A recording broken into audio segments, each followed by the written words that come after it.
We're a basketball show, like I always say. We're going to talk a lot Florida, maybe for like 5 seconds. Congrats to all the winners over on FanDuel Sportsbook. So many just having a great little morning with Florida winning, coming back. Houston made it interesting. They were in the lead there for a little bit, but the Florida Gators got it done. And that about hits our quota for the NCAA tourney for the season. We're going to talk NFL. We're going to talk defense. We have a free agent on the show that I'm very curious about. 8 years with the Broncos, 1 year with the Falcons. Why did it end? How did it end? What's next? What's important to safety Justin Simmons? Is he friends with Kaimi Fairburn, who hit me with a golf ball? They were on the same team. I have lots of deep, deep questions for him. And we have 3-time Super Bowl champion, NBC sports analyst, and all-around great guy, Devin McCourty, coaching T-ball, which sounds like an adventure.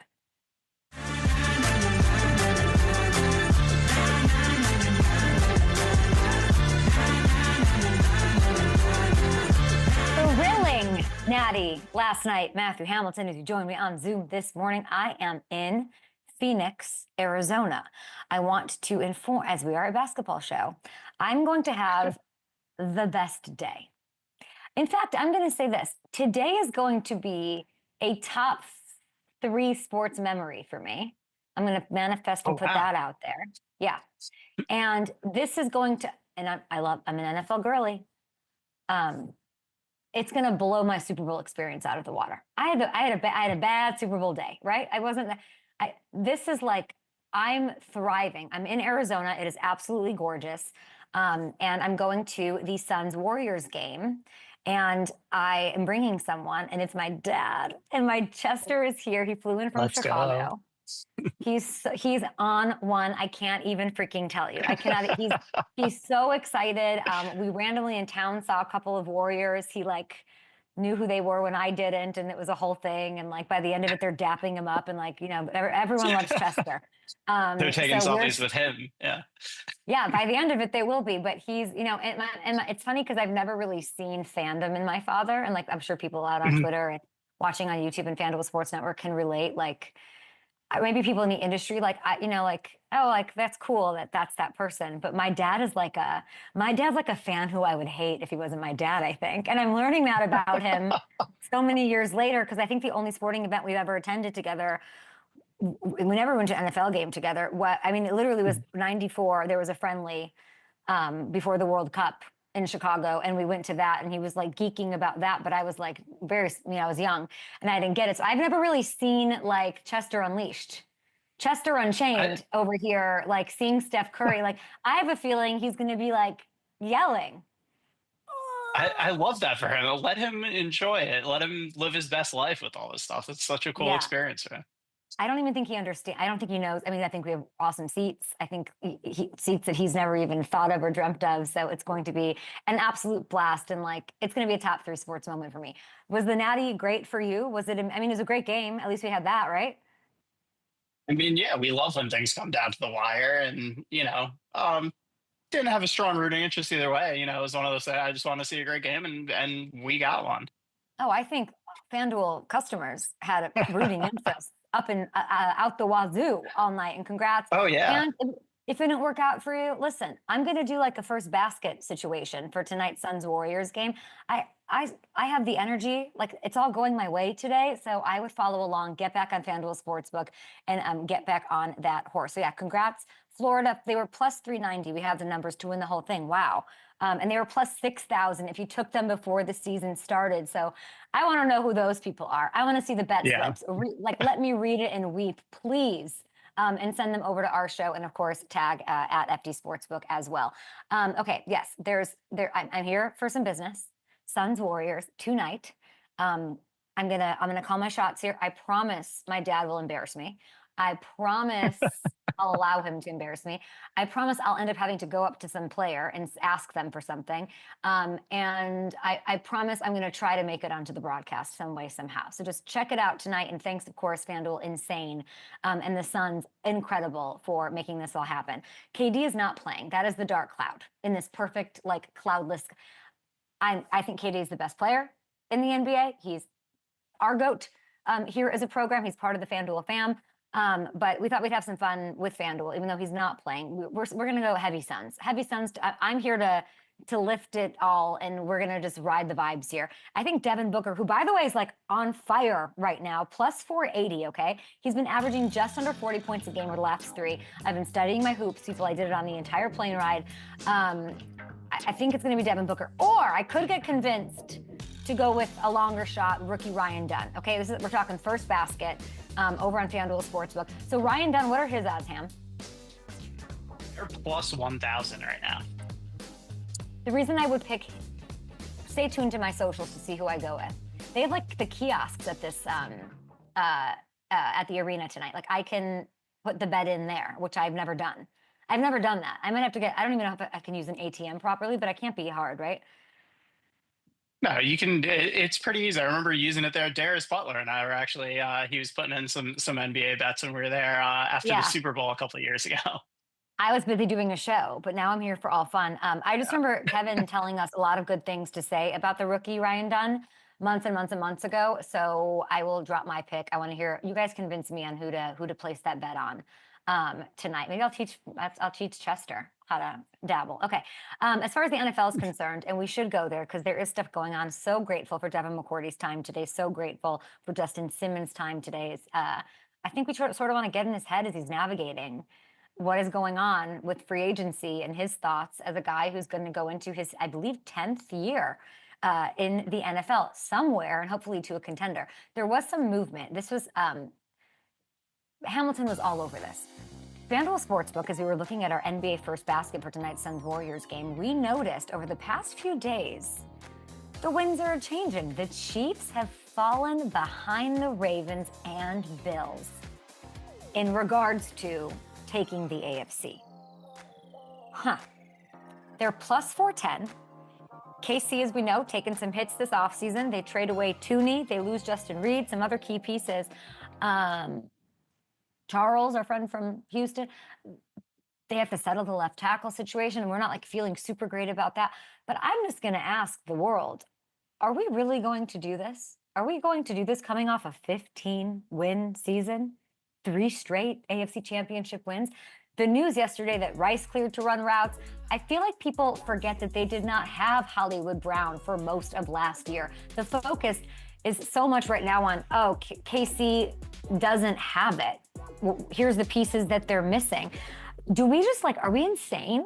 Are we really going to do this, everybody? Sportsbook, algorithm people, analysts, people much smarter than I. Are we going to do, I just have to know, what are we doing? Are we not going to talk about the fact that they have the guy named Patrick Mahomes, who made Daniel Jeremiah literally said yesterday, made everybody feel stupid and would have thrived anywhere he went, but he's in the perfect situation. Are we going to just forget and neuralize our 5,000 men in black list and say that they don't have the deepest, most well-rounded group of pass catchers that he has ever had in his career, assuming everybody's healthy? I'm not saying that the Ravens or Bills or the Bengals, but the Bengals can't do it. All of them can do it. And I think they've all gotten better this offseason. And I mean, Ham, I'm guessing this is a Super Bowl hangover argument. I don't know what the metrics are on that, but that must weigh into here. But the Chiefs are going to be the favorites, and they should be. And this is quite frankly irreverent.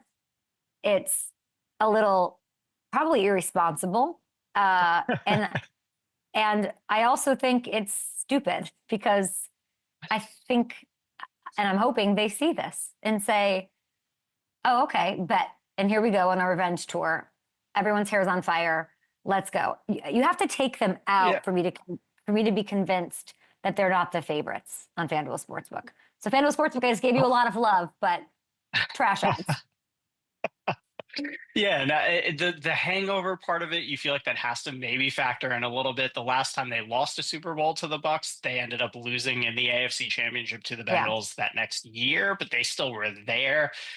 It's still tough for me. You're right. They still have so much going for them. And again, the injuries, we kind of glossed over how hard the injuries hit them last year with Rashee Rice and Hollywood Brown and all of that. And they still won 15 games. So even though they lost some pieces, if they just have a healthier year, they're going to be right back in that mix. And someone's got to take them out before we can start calling anyone else the favorite. Can you look up how many games, or when did Hollywood Brown even play? How many games? I feel like I saw him in Kansas City at that Texans Chiefs regular season. That was his first game, yeah. I think it was his first game, and that had to be week 15. Like we were talking about. He played 2 regular season games last year, and Rashee Rice played 4 regular season games last year. Yeah, it's on. I don't know. And I don't even know. I'll just ask you. Maybe we'll ask the Twitter universe. Like, who do you think that do you think that it's the Bills or the Ravens? Who, if you had to, if I go to that kiosk for you tonight, baby, and I will, who would you punch the ticket for to take out the Chiefs? Where would you place your bet? Bengals, man. I'm going Bengals. Tell me, you. I'm asking you. Okay. I would probably lean, if someone's going to take them out, I would lean Ravens right now. I think the Ravens, Really? with all that continuity that they have coming back, I know they've had their issues in the playoffs, well documented, but I just love the roster they have together right now. And again, the fact that everyone is back.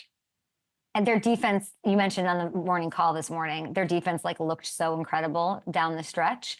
We're a whole defense show today. We're going to take a little break here. You know, the Broncos, is there a bet for who's going to have the #1 defense next year? Like through and through, like no questions asked. I'm punching my ticket for the Broncos, former team of our friend Justin Simmons, who did his team there for so long, parted ways. Falcons, the world is ahead of him. It is all ahead of amateur/pro golfer dynamo Justin Simmons. Devin McCourty coming up as well. Hit us with your questions. So what? Oh, yeah.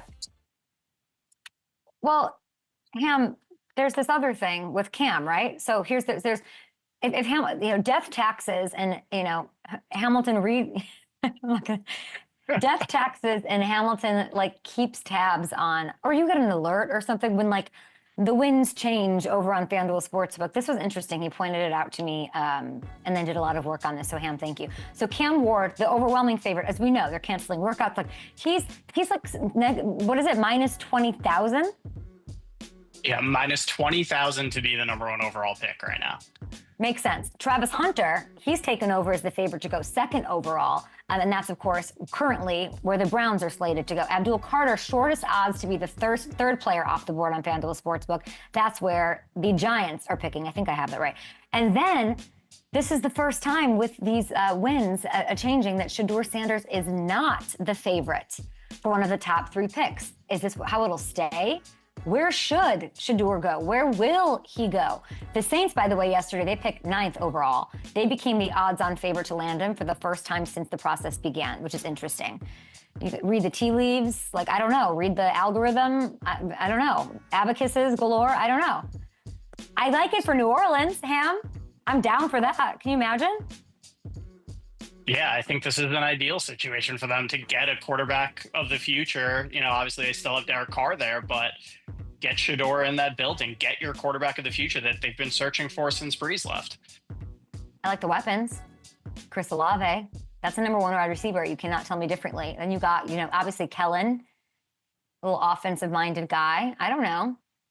I feel like, are there any examples of quarterbacks going later in the first round and sort of it working out perfectly?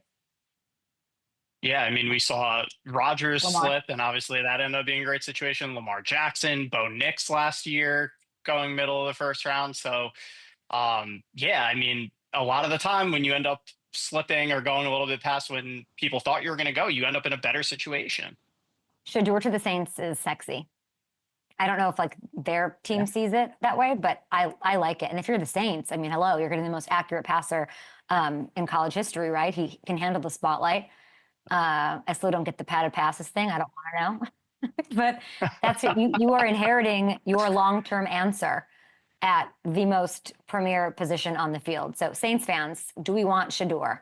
Do we hope to land Shedeur? What are our thoughts? I want to hear from you guys. Drop the comments below. I'm going to be at the pool all day with my father, and I will be looking at your comments.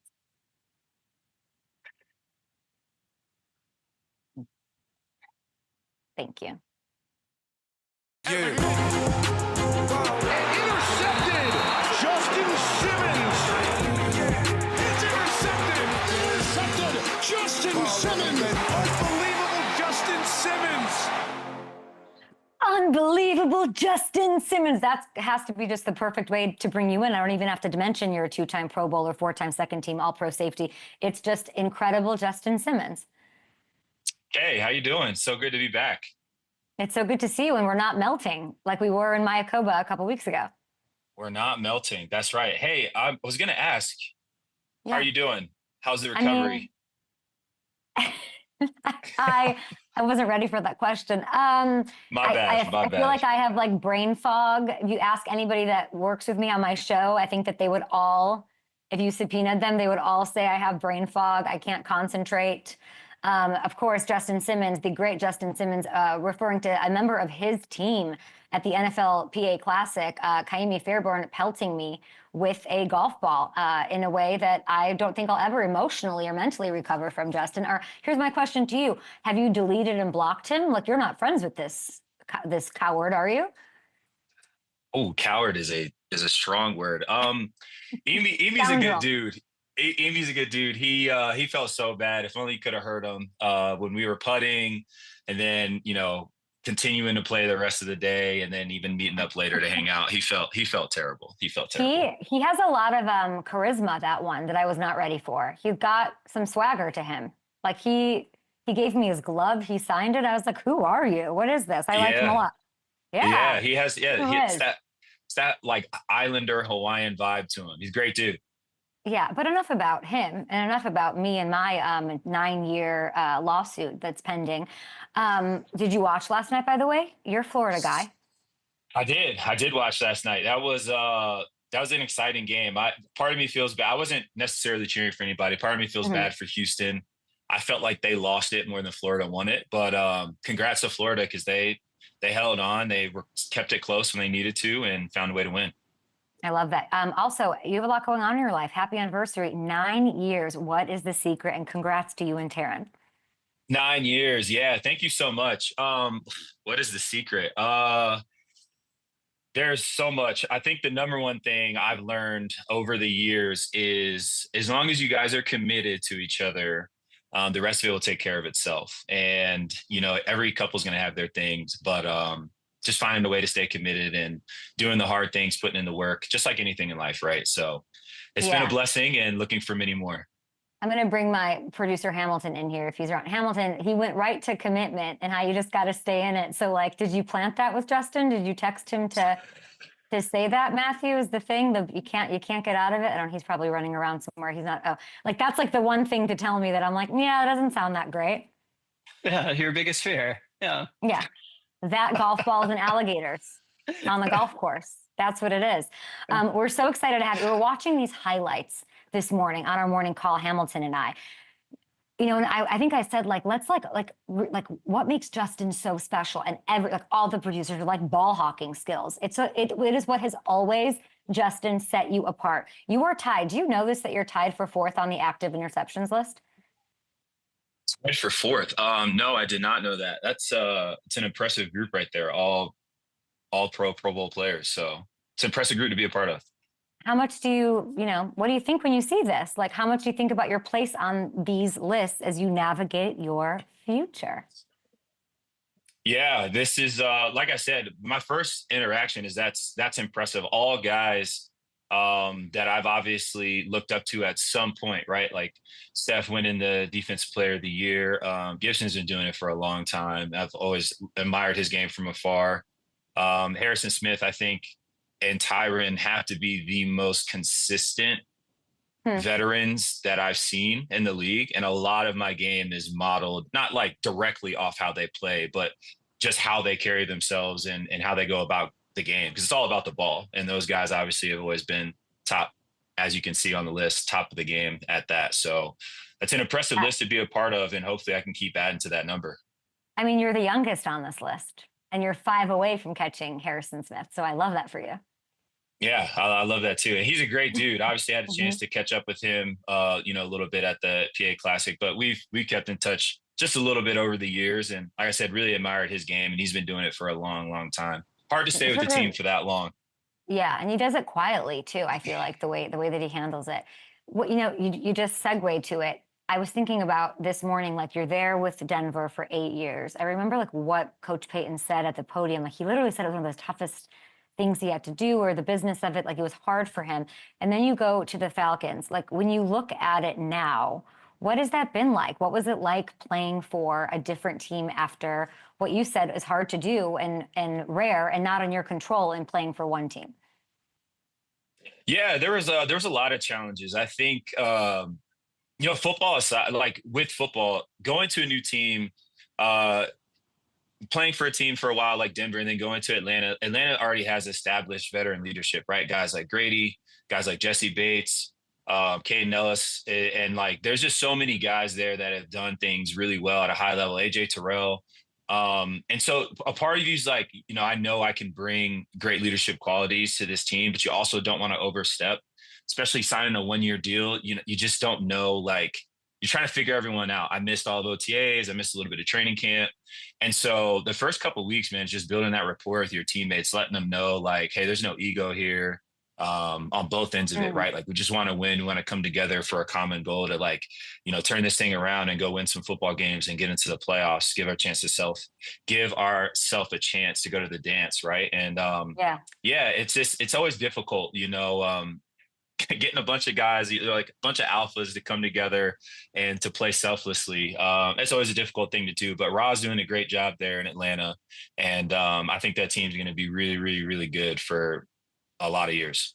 Ooh, you said that you maybe would have wanted to get there earlier. I thought you were just doing what I would do, the NFL vet thing, and just like, I don't want to do training camp. Like, what up? I'm showing up last day. Let's go to a steak dinner and like do the deal. Is that not? That's not in the plans for you this turn. You want to sign with the team earlier? I mean, that's always the goal. I think, yes, like the training, there is pros and cons to training camp, right? Cons is like going through it, your body breaking down the whole night, especially as you get older. But I mean, a lot of the pros is building that rapport, especially when you're not with the team, and you haven't necessarily played with a lot of those guys. So I think it would have benefited me to go a little bit earlier, but it also just wasn't in the cards, right? I think Atlanta has great young safety in DeMarco, and I liked Richie Grant's game a lot. So, at the time, I don't know, like, could they have added a veteran? Yeah. Were they looking to? Maybe not. Then a couple of guys go down during camp and it's like, okay, we got to add someone. And then, your number's called and you're ready to go. So we'll see. We'll see. I want to go to the best situation, and I want to go to a team that's going to win. So we'll see what that looks like. You're saying that their team's going to be really good. Like, you seem to like Coach Ra. I don't know what do I need to know what happened with the Falcons? They just, what would you welcome a return there? Is that on the table? Because it's definitely not what I've heard. I've not heard the Falcons mentioned. What happened there? What happened? Yeah, I just think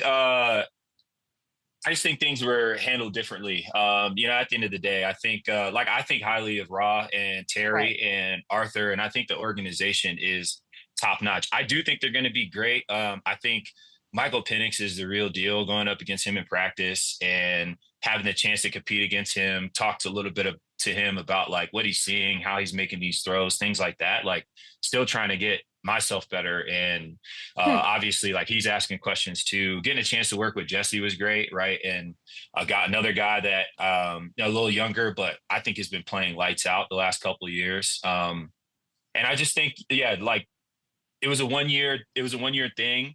They like kind of their younger guys too. And so sometimes just things don't work out and you go in different directions, but I don't know if the door's necessarily closed, but we'll see. I love that. It sounds like you knew it was like a sort of a 1-year deal. So you're planning on, you gave your best, you did what you could. And like, let's go on to what I'm hoping is a contender at this point in your career. Like, if you're thinking about what the priority for you, I showed you where you are in all-time interceptions, active list. Like, you have so much to give. You're in your prime still. What is attractive to you in a team?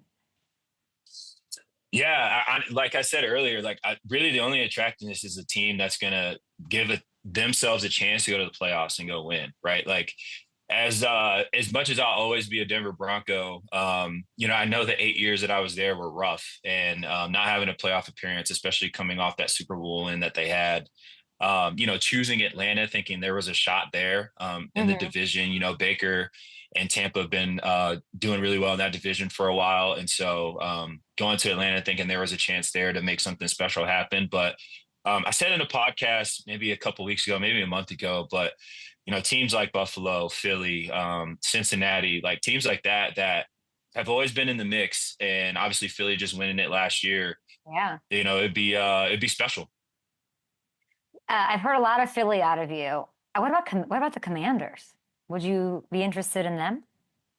Washington too. Yeah, Washington too. I've heard through the grapevine, obviously Dan Quinn, when he was with Atlanta, having the chance to compete against, not necessarily him directly, but when he was with Dallas the last couple of years, bunch of players rotating through his system that I've known and just like have nothing but respect for him. One of the best coaches they've been around. And so, Washington's very, very, very intriguing too. And I love Jaden Daniels' game. I feel like you could be the missing piece. Like that must be a little intriguing for you for this. Like I would like, I mean, for me, like the sexiest options are like the Commanders and the Eagles. And by the way, like how incredible that, like, I know for a fact all of these teams want you and want to make it work, right? The Eagles, though, I mean, how much does the connection with Fangio and Christian Parker, by the way, the DB's coach, how much does that help and tilt the scale a little bit? Be honest. Yeah, it really does. Like as honest as I can be, like I'm a lot of it too, going back to your question earlier about Atlanta, like there was a lot of new, right? There's a new system. There's a new way to do it. Like going to Philly with Vic, you know exactly what you're getting out of me. And I know exactly what I'm getting out of them because I've been in the system. I still have a ways to go to mastering it, but there's some things and nuances that I know that Vic likes, that I know that Christian Parker likes. And I think I could really help in that area. Obviously, them moving on from CJ and what he's poured into that city there is big shoes to fill. But I love what they have going on with Blankenship and the rest of the supporting cast there. And so I don't know. It's interesting. I'm excited to see what happens. Those are the two teams that I like the most for you. And I happen to look at the schedules because I'm a sicko NFL fan this morning. And both of those teams this year play the Chiefs, which I care about because you have quite a streak going, and I imagine that factors into some. I mean, this is not obviously what Patrick wants to hear. Cover your ears, Mahomes. But listen, you came on my show. I don't know if you remember this. You came on my show, and you were about to play Kansas City on Sunday Night Football, and lo and behold, you intercept Mahomes again. I told you you had 3. You made it 4. Walk me through what I do believe is your 6th career interception off of the GOAT. Yeah. First of all, I do remember. I was honored to be on the show. I think you spoken into existence once, so thank you. I really can, tip my hat to you speaking that into existence. But it was a cover 0 blitz. Jesse's kind of hanging down there in the flat to make sure no quick throw to my guy happens to the flat. That's a lot of distance to cover. He had the fullback coming out of the backfield, and I had this deep 7 route. It was a layered concept for them, and if you look from where I am, you don't think I'm covering that guy from all the way across the field. You're so a lot lurking. of it is just like disguise and pressure. Lurking. Yeah. And then sometimes, hey, he feels the pressure, he backs up, throws it off his back foot. So it's not all on me, right? The pressure getting there helps big time. And I was able to cash in on the play. I mean, the concept stuff I don't get, but I know it looked like Pat was looking for Noah, who looked like he was open, and he somehow didn't see you. You have 6 on him. What is it? Do you ever see him or talk about it? No, there's a few times. I mean, he holds golf tournaments, and we both are in the same foundation management team, and I just haven't had the chance to really get out there yet. I wanted to. I've obviously talk to him after games, right? And those have been great interactions for me because I think super highly of Pat and especially what he's done in his career. Yeah. But yeah, haven't had the chance really to talk with them. I mean, I wonder, obviously the Eagles and the Commanders, the teams that I'd like to see you go to, you do your thing. I'll support you wherever you go. They both play the Chiefs. I wonder if Patrick would welcome you to. I mean, the Chiefs lost Justin Reed. They might be in the market for a safety. I know that kind of goes against the Broncos part of you that still is very real. But you want a contender, you want a team that goes to the playoffs. Justin, talk to me. I know. This is where my heart is torn. Speaking truthfully here, my heart is torn because I've always been so publicly against Kansas City, and it's because they're a really good team. It's not like a true hate. I want to beat them. It's just ingrained to me to beat them. And so I think, was it Josh Jacobs a while ago that there was links to him when he was leaving Vegas to go to Kansas City? Yeah. He was like, no, I want to beat them. And then, he's with Green Bay now. I honestly feel the exact same way. And so Am I I don't shutting know. that door? Am I closing it? No. But like, I want to be the team that beats them. I just think that's. Let's bring in Devin McCourty. Devin McCourty, a 3-time Super Bowl champ, maybe three times. Like, Devin, can you help me? Justin Simmons, we need to get over this. Like, listen, they released you, okay? They got rid of you and sent you to Atlanta. I think if Brett Veach calls, we got to get over this competitive thing. Dev, talk some sense into Justin. Okay, I'm with you. I love the Justin Simmons to Kansas City. Lose a veteran safety, bring in a veteran safety. He's been picking Mahomes off since he was a young buck in Denver. He could tell Mahomes why and how it's happening. He'll fix that. Like, get you a Super Bowl ring. Why not, man? Man, you know exactly why. Everyone wanted to beat you when y'all were playing, and y'all still found ways to win. Like I said, man, I'm not closing the door. I'm not that incompetent to think like if Kansas City wanted me to come through, I wouldn't. But I just want to beat them, man. I want to be the team. Justin, we brought Revis in for 1 year. He was on the Jets. He came, got himself a Super Bowl, and then went back to the Jets. Sometimes you got to do what you got to do, man. Sometimes you do. I'll have to get Revis's contact info and ask him how that whole process worked out.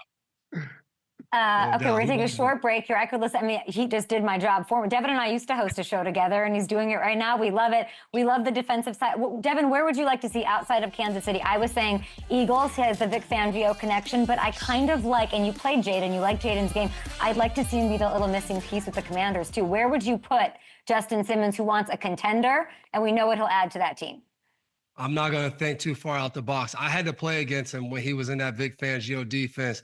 He was a problem. When him and Kareem Jackson was together, what he's able to do, cover 4 scheme, anticipation, one of the best in this era at doing it. So I would love to see him in Philadelphia. Brings another veteran presence to that defense.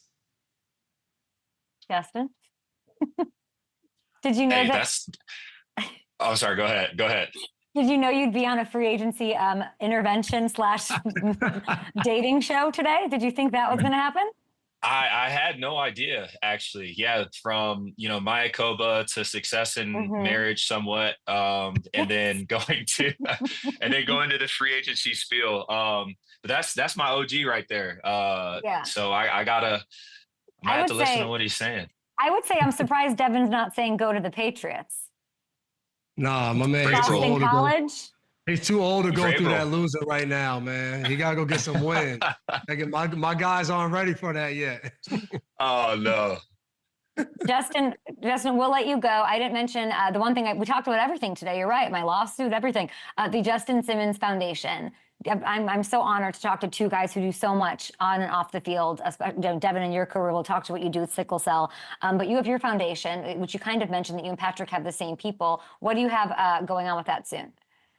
Yeah, so you can find all of our recent events at justinsimmonsfoundation.org. And right now we're finalizing details for our 2nd annual golf outing fundraiser for the Boys and Girls Club out here in Denver, Colorado.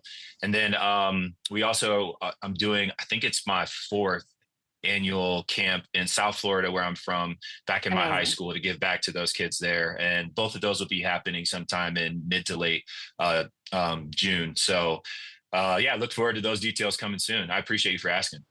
Incredible. Have a great offseason. I can't wait to see you where you end up in year 10. Before we go, we have like 30 seconds. You mentioned Penix, real deal. We saw it at the end of the season. When did you know? And what is it, the one thing about him quickly that you know he's the guy for that team? Training camp. That was my 3rd day of practice. Literally 3rd day being there. He was running the 2nd team reps and going up against the 2nd team defense. And he had this no-look throw down the sideline into it was the craziest throw I think I've ever seen in person. And I was like, oh, he has whatever it is, he has it. So I'm excited to see what he does. Wow. Absolutely. I mean, more than Mahomes, who you saw a lot in your 8 years in Broncos. That's saying a lot. Justin, appreciate you. Happy anniversary, all the things, your commitment, blah, blah, blah. Love it. Talk to you soon. Thanks, and all my love to Taryn.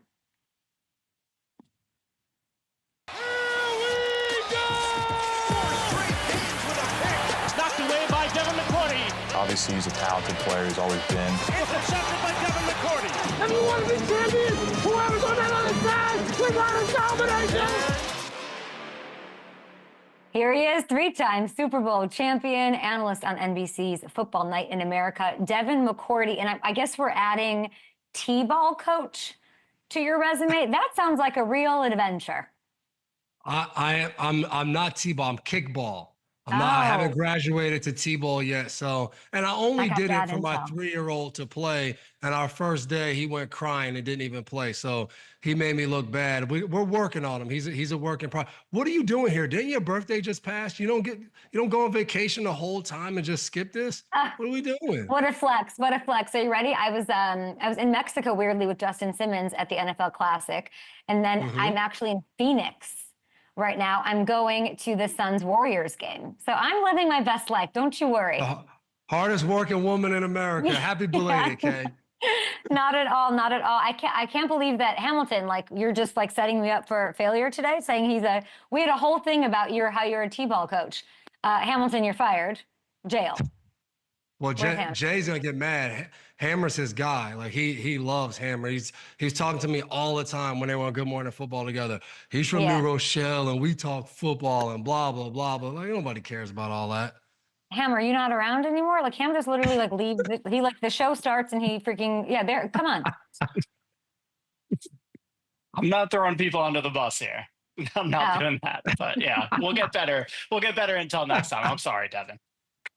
You're saying that, Dev, you're saying the Patriots, we got to ask about the Patriots, get it over with. So we can talk about other stuff. Like, you're saying Justin Simmons don't go there. They have to get through some losing. I mean, they started their voluntary workouts yesterday. And according to Vrabel, they weren't so voluntary. He said, I write a letter voluntarily to the players to make sure that they voluntarily read it and voluntarily show up. What do you make of this Vrabel era in New England? I think it's going to be good. For like a guy like Justin Simmons, like they had 4 wins last year. It's hard. And I know the Commanders just did it. So then everybody's like, anyone can do it. Anyone could go straight to the AFC Championship or NFC Championship. It's just hard to do. But I think, for one, Vrabel is telling the truth. Like if you're in the NFL and, I know it says voluntary. If your best players on your team go to those voluntary workouts and you're a young player or you're any other player, you better show up. When I was in New England, Tom Brady was going to those voluntary workouts when I first got there. You better believe we had like 98 or 99% participation in those voluntary workouts. So I think it's good, though, for a new team. You get a new head coach like Mike Vrabel. Let everything start to build. Let the culture build. Let's get used to being around each other and prepare for the season that's coming up. So I think New England will definitely be better. But I just think it's going to be hard, playing against Buffalo, playing against the Dolphins. To think they're just going to turn it all around and be right in that big game at some point next year. I don't know, Coach Vrabel. Is he as intimidating as even that sentence? Like he's that's kind of his vibe, right? Like he's a bit of a toughie, or is he a fake toughie? I don't fully know. I've only been around the different people that were around him. I always remember when we went to the Super Bowl 51 in 2016 season, I go to do the production meeting with Collinsworth and Michaels, and Bill is still in there. And I forgot what one of them asked Bill, hey, what's a former player or former coach that you think will be a good head coach if they get an opportunity? And he goes, Vrabel, says Vrabel right away. And he said, because sometimes to be a good head coach in this league, you got to be a little bit of an a-hole. And Vrabel has plenty of that to pass around to his team.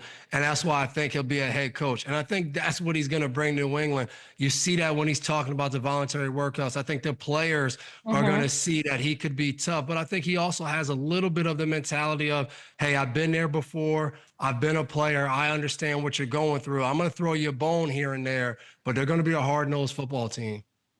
I feel like he's got an opportunity to be known as like that tough coach in a good way, like you're saying. Like Bill Belichick, everyone saw, like, I wonder if it rings a bell or that's just the kind of culture that works in New England.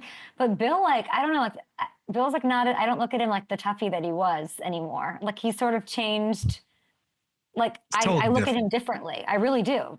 It's hard not to. Like, did we know Bill Belichick was a hip hop head? He has like Lil Wayne coming through North Carolina. We got all these different things. But I think all of these coaches, the good ones, they know how to kind of adapt and change to what's going on. When I was there in New England, we would get some of the former players that would come back and they're like, y'all do what? Well, this is Bill soft now. And then at the end of my career, the way our just morning meetings were drastically different than when I first got there. And he was just annihilating guys one by one. And our lowlights, like that kind of went away because I think he felt like guys couldn't handle it the same way they did before. So I think all these coaches have the ability to adapt. And even Andy Reid, everybody thinks he saw. You hear players talk about his practices, hard, they run a lot. Like, it's hard to win in the NFL. It is what it is. The Pats traded away Milton last week, so this was news because it was to avoid quarterback feelings, I guess. New England media is still all over. Tom Kerr and Phil Perry, they're reporting. They want to hear from you on this. The headlines are like, "Are the Patriots babying Drake May?" And that's literally a headline that was on the Sports Hub. And they called Drake May a diva, was a WEEI sort of. I don't know if it was a joke or not. I didn't hear it directly, but I read it. What do you think of that reaction in New England? You know what it is. Like, why would we have a positive reaction in New England if you're a sports talk? Really? Like, they don't believe in that. And I think it makes sense. Like, I got to be around Joe Milton. Jay and myself, we called their preseason games. And Joe Milton has a very high energy. He's funny. He comes in. He's a big dude, big chain on. Like, he has the element that I think a lot of guys gravitate towards in the NFL. And then on the flip side of that, Drake May was exactly the same way. Like, they had a terrible day against the Eagles in their first joint practice where they said he got sacked like 11 out of 14 times. We asked Drake about it. He was like, I just went back, watched the film, and I studied on what I would have done if there wasn't any pressure and then what I should have done with the pressure being there. Never complained about anything. And I think New England got ahead of the thought because I think Joe Milton in his heart, and I think he truly feels he's better than Drake May. And I think he has that aura about him. So I don't think they're babying Drake May. I think they're trying to build a good football team. So if you have a guy who has talent and he's a backup and he wants to be a starter and that you think it might be a problem, you don't wait till it becomes a problem. You move on. So I honestly think they probably would have wanted to keep him because you look at Jimmy Garoppolo sitting behind Tom Brady, sits there. You trade him, you get great value in developing the guy. I'm sure Josh McDaniels would have loved to develop Joe Milton, see what he turns into. If Drake May becomes your guy, you trade him. If not, you put Joe in there. But they avoided, I think, what could end up being an issue down the line. Really well said. Last one on the Pats, because there's other more important things to talk about. This Travis Hunter would be so fun. I talked to Elliot Wolf at owners meetings last week. Like, it would be so fun. They're sitting there at 4. I'm sure he wants to play both sides of the ball. I want you to listen to what he said about how many snaps he wants to play. What are you at the next level? Both, just like you saw me play. You want to do both. How many snaps in a football game can you play? All of them, if they give me the chance and the opportunity to do it. He's making it sound pretty easy, Dev. The guy's unbelievable. I played 115 snaps in a college game one time. I was exhausted. He did that week in and week out. With that being said, I do think the NFL season is different than college. Like, he did that in Colorado for 1 year, for 2 years. Like, that's not easy to do. And I think what ends up happening is he's a very competitive guy. Seems like he wants to be the best. He wants to do that.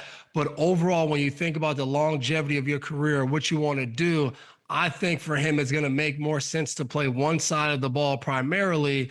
And I think to start his career, it would make sense to me to play offense, learn offense. We can always put you in on defense. You're not going to need to know every single thing to play in packages on defense. But I just think you don't want to go out there and do well, but keep getting injured or your body doesn't make it through a year, because then that affects how much you get paid. If you go out there and you're a dominant wide receiver, you're going to make a lot of money. Jamar Chase just signed for over $40 million a year. Like, that's going to be the ballpark you get to be in. I don't think there's going to be an advantage to play both ways other than your pride on saying, I played both ways. I don't know if it's going to really make sense from a financial situation and from a longevity career for him to have in the NFL. It's so funny. You're now this like elder statesman that like comes in and like talks to Justin Simmons, who's by the way entering his 10th year in the league, and you're talking to the guys going into like, hold on, hold your horses. It's very cool to see this like what's gone on with you, Dev. And by the way, he did say that he needs 8 hours of sleep, and then the other 16 hours he's going to use to learn both positions. Maybe it gets him drafted where he wants to go. Maybe he goes to New England. Let's talk about another. Never have kids. It's never that easy. Oh, that's too good. Aaron Rodgers. Let's just go right there. Okay, Aaron Rodgers. We're hoping on a decision in the next couple of weeks. We don't know what's going on. I do kind of think like it's a big decision. So like let him have it. It's not bothering you what he's doing. He's not like in front of the camera every day talking about it. He's doing his thing. Do you think? And there's obviously it's like Steelers are retiring. Do you think that the move, Aaron to the Steelers, that division, that everything, will it be closer to Brady and the Bucks than people think, or is it more like Cousins to the Falcons, Rodgers to the Jets? Like, what is your prediction on how that marriage would work? I'm not going Brady to the Bucks. I think Brady is Brady because it was very strategic. He went to a division that, the Bucks the year they won his Super Bowl, it's not like it was great all year. They built and then they still were in the race, and then they played their best ball at the end of the year, which kind of Brady, I would say, is exactly he's that. That's what he believes in. But I will say it's not like the other ones because I think Rodgers is too great to compare to like Kirk Cousins going to Atlanta. I would love everything about it other than, like you just said, the division that they're in. Like, yeah, I think he makes Pittsburgh better. I think he makes them a contender. But do we sit here and we say if he goes to Pittsburgh, they're going to beat Baltimore? They're going to definitely beat Cincinnati? Like, I don't know. Like, I don't feel comfortable saying that. But I do think ultimately he ends up in Pittsburgh. And I get why he's kind of holding out. Because to me, if he can find a way to get to Minnesota and Minnesota says, hey, we want to go a year Aaron Rodgers and have J.J. McCarthy ready after, or if it doesn't work with Aaron mid-season, we'll put J.J. I think Aaron, that gives him the best shot to go over there. Detroit lost a lot. Chicago's trying to build. Green Bay's good, but they got a lot of weapons over there. I think the argument about it being closer to Brady and the Bucks, like the division thing, you're completely right. But this is a 10-win team with Mike Tomlin as the coach, Like this is a team that has stars. I was looking even like at the sports book this morning. Their over/under is set at 8.5, and that's like including the idea of Aaron Rodgers. It just seems very low. I think people are sort of sleeping on it, but I guess it is the division. And Chicago and Green Bay never seems to get there. Like we have more faith that he could do it in Minnesota than with Mike Tomlin and the Steelers. I don't know. And I think people now are hung up on the Jets. Like, I think I picked the Jets last year to win the division. I thought this was like a great marriage. They had this number 1 to 3 ranked defense. You're going to add Aaron Rodgers. Everything's going to kind of be small. And it was a total mess. Like, nothing went the right way. Now, I agree with you. Mike Tomlin is the difference that it always seems like the ship is moving in the right direction. But the ship very rarely seems like it gets to the ultimate destination. So that would be my concern. I think they would be right in the race. But if you're going to say, do I think they're going to be better than Baltimore? I still wouldn't pick them over Baltimore, even with Aaron Rodgers. We had Justin Simmons on. He spent that year with the Falcons. He's not closing the door and going back there. When I think Falcons, I really think Julio Jones. It goes right to Julio Jones and just the incredible catches, just the highlight reel, like he's one of those players that like I knew I was watching greatness while it happened. I didn't take it for granted as a fan. I never did. You've had a couple of memorable battles against Julio in your playing days, the Super Bowl for one, of course. What do you remember about lining up against Julio Jones? For one, Julio's the guy. When Julio retires, you're like, I hope I don't end up on one of the highlights because like it's so many highlights, and he has one great catch on me in 2013. I don't think he has too many other big ones that I won't show up. But I just remember the one catch on the sideline, and I'm sure it's going to come up on Eric Rowe, where like I had a view from the field where I was like, damn, he got his foot in. But like the crazy thing is when I played, and a lot of times I was playing safety, we always doubled them. Like we never let him play one-on-one with anybody. And I just remember being at safety and knowing you had help, but when he was running at you, you would kind of like hear him and his knees would be damn near at his chin, running full speed at you, and you knew it was trouble. The guy he was a beast. We played him in Foxborough and like this fog game one time, and he makes this crazy catch over Malcolm, and I'm running over there, and I'm just like, damn, that was a hell of a catch. Between him and Antonio Brown I came in 2010, AB 2010, Julio 2011. Those two guys, like you knew you were in for a long day whenever you had to play against them because they just found any way to get open, even though they knew they were getting double teamed. The offense had a plan for it, so they were tough matchups. Justin was talking about how amazing it is Harrison Smith entering, I think, his 13th or 14th year as a Viking. You did your entire career as a New England Patriot. We're talking with him in the break about changing teams and don't overthink it. If you could have played for another team in that era, who would have been attractive to you? I would say the two teams that I thought about going to during free agency one time were the New York Giants and the Philadelphia Eagles. The Giants was definitely appealing because lived in Jersey, played high school and college football in New Jersey. And then Philadelphia was the same way. It was going to be close to home. But the one team that I was hoping drafted me when I went on my visit was the San Diego Chargers at the time. When I went out there, I was like, man, I could live out here. This is beautiful. Loved every minute of it. It was just far from home, but I loved it. They had a second-round pick, and I was just like, nah, I want to be a first-rounder. So I was happy they didn't draft me, but I could envision being out in San Diego. I can't. I mean, I could definitely picture you, but you're such a New Jersey, you are New England to me. I don't know that would have worked out.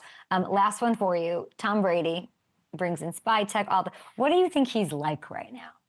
So Mark Davis is saying, I'm hands off. Marcel Reese yesterday told me, and he was like his right-hand man for a long time. He said, Mark Davis is as hands off as he can be, which is a perfect way to say it. What do you think Tom Brady is like in this new role? I mean, to me, he's so team-oriented. Not that he defers, but he really empowers his team personally, I think, and as a Patriot, as a Buck. What do you think he's like leading into the draft? I think he's probably phenomenal. I just think back to all of the captains' meetings. I got to be a captain with him, was it 9 or 10 years or whatever it was. And in our captains' meetings, it would always break down of you would talk about either defense or offense, but kind of like your region. So come to me, I would talk about the defense, but really the secondary. Hightower would hit the linebackers, and then, Mayo or Vince Wilfork when I was with them. Brady would get up and Brady would give us a synopsis of the whole game, what everybody needed to do. He would have this kind of whole plan, especially in our big games of, hey, I know the defense is going to do this. We need them to do that. And I would sit there and I'd be like, damn, this is why you're Tom Brady. You just understand everything. And I think now he has the opportunity because as a player, you don't always feel listened to. You don't feel like people let you get to that level of, hey, let's ask him about what we're going to do from a player and personnel standpoint. Let's ask them about scheme. No, they only want to really ask you about what you see from the quarterback position, and that's it. And I think he's really invested time throughout his career and now of what makes a good football team, how to build it, the good things to do. And he was in New England for a long time, so he learned a lot there. So I can only imagine. And I think he has the edge of when they're allowed, free agents and different things. He's calling those guys, and it means a lot to get a call from Tom Brady. So I definitely think he's using that. Yeah, what if he's come to Baker's Bay, go golf? He has so much access to come to Big Sky. I can't even freaking imagine. And that is why he's the greatest. And you are the greatest, and so is Jason. And you guys are always tackling sickle cell. You do such great work. You just with awareness, raising money. It is Sunday, May 4th, your next event. It is tell me what's going on. It's at Liberty State Park in Jersey. Yeah, this is in Jersey City, our 5K walk. We've been doing this now for, I think, 11 or 12 years, where the best part of this is you see those kids in those pictures. These families come year in and year out. And what we do is We build their community, different families who have either kids or cousins or whatever who are dealing with sickle cell. They get to unite, have a good time, walk, talk, but they get to really tell stories and share what they're going through. And everybody knows there's nothing better than talking to somebody and they know exactly how you feel, and they can become a friend. They can become somebody that you can talk to and build you back up. So we built an awesome sickle cell community that everybody comes and supports, and I'm looking forward to. We have a good time, and I always usually raise more money than Jay, or I beat him in the 5K. So the competition, it's always there, you know? It's a community. I think that's a perfect way to say it. It's not easy to do that. And it's embracekids.org if you want to register or get more information, or go to @McCourty Twins. And FanDuel should put up odds, by the way. We should work together, and FanDuel should put up odds for who wins the 5K, you or Jason. My vote always with you, by the way. Appreciate you so much. Thanks for coming on the show. And when Justin Simmons signs to, Vic Fangio's Eagles, you and I are going to pop a bottle of champagne. It'll be great. Yeah, when he has a pick six, you'll come on the next day and say, me and Devin McCourty, we talked about this. Great job, Justin, by listening. No, I'm going to send him I want 1% of their deal. We did this for you. Well, I want him to know, hey, Justin, I just need 0.3%. I don't even need the full one. You're always a better man than me, Devin. We appreciate you. We'll be back here on Up and Adams. Enjoy your offseason and everything you got going on. You too. You're the best. Hamilton, you are not the best. Kidding. Can't you just tell I'm going to have the best day? Oh, yeah. With all the more shots you throw what are at you me, doing? the better, Are you better day what are you you're gonna packing have. up during the show? What's going on? I'm calling for Hamilton. What are you folding socks? Yeah. What are you doing? There are only so many things I can control. Okay. Hamilton's off tomorrow. I'm picturing you. You have to know, you know that, right? I'm talking to Devin, and I'm picturing you loading the car during the show. I literally am It's not till Thursday, So tomorrow's show. I couldn't tell you what day. Yeah. Oh, today's Tuesday. Well, how much time do we have? Okay. Welcome back to the Up and Adams Show. That is a smiley Matthew Hamilton. We have a great week. Want to know why he's smiling? Because we had Devin McCourty on the show. Because we have Justin Simmons on the show. And tomorrow, I hear we have a nuts program. Tell me. Oh yeah, we got it's the retirement show. We got Brandon Graham and Teron Armstead. Okay, Teron's on tomorrow? I love this. Follow me on Twitter, Instagram. I'm going to the Suns game. Let's go.